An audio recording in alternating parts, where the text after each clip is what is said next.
For decades, people have been fascinated with the story of the Anunnaki, ancient beings said to have come down from the stars and shaped early human civilization.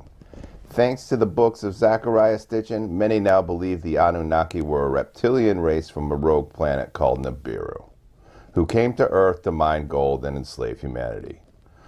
But what if I told you that story was planted on purpose? What if Zecharia Sitchin wasn't revealing hidden knowledge, but distorting it? According to Federation-aligned sources, especially those from Taygeta, the term Anunnaki was never meant to describe a single race.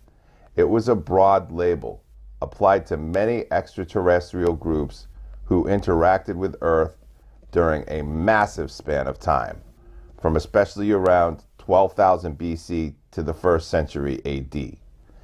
This included Pleiadian races like the Taygetans and the Elohi, not just reptilian groups. The name Anunnaki comes from a general concept, those who came down from heavens to earth and sowed knowledge. These weren't just miners or tyrants, they were star travelers, engineers of civilization. Some benevolent, some manipulative, and many misinterpreted. So where did the whole Anunnaki are reptilian gods from Nibiru idea come from? It came from Zecharia Sitchin, and here's the uncomfortable truth. Sitchin was not a rogue truth seeker. According to advanced star racers, he was a Jesuit operative working on behalf of the Vatican and the cabale, institutions long known for controlling and distorting spiritual knowledge. His assignment? To hijack the Sumerian records and twist galactic history of Earth into something dark, limited, and fear-based.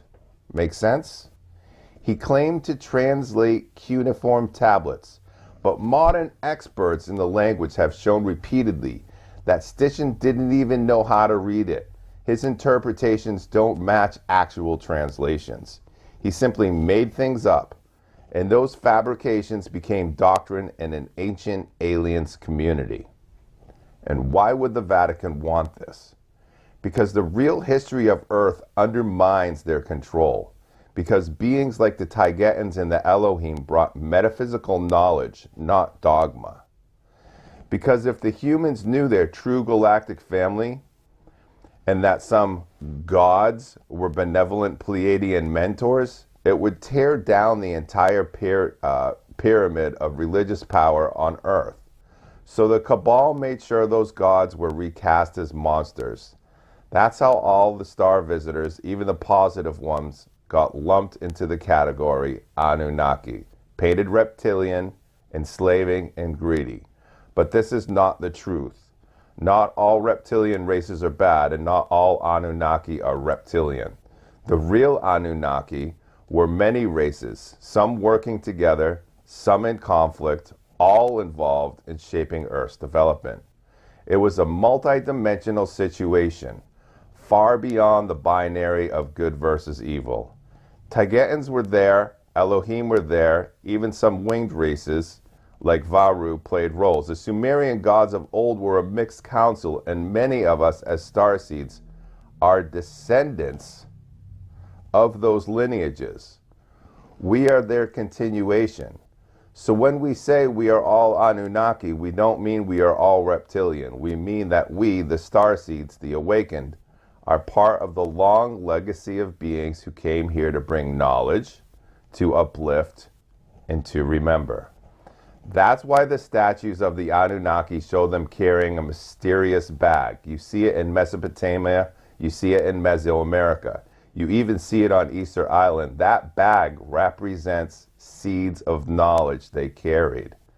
The same seed we carry now, deep in our DNA and our memory.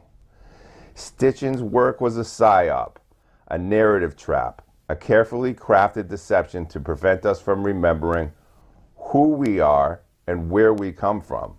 The Sumerian tablets do hold deep truths, but like many ancient texts, they are written in layers, parables, symbols, and codes, understood only by initiates, by those with eyes to see. There are many ways to interpret them, and yes, Earth-based scholars have made valid interpretations too. We respect that. It doesn't stop there. We have to offer another level of understanding, a galactic perspective. A reminder that Earth's story doesn't begin with Nibiru or gold mining. It begins with the stars, the spirit, with a sacred mission to elevate consciousness on this planet. So next time you hear someone say the Anunnaki are reptilian slave masters, ask yourself, where did that idea come from and who benefits us believing it? It's time to reclaim the narrative. We are the starborn and we are the initiates. We are the true continuation of the Anunnaki legacy, not in fear or control, but in truth and light.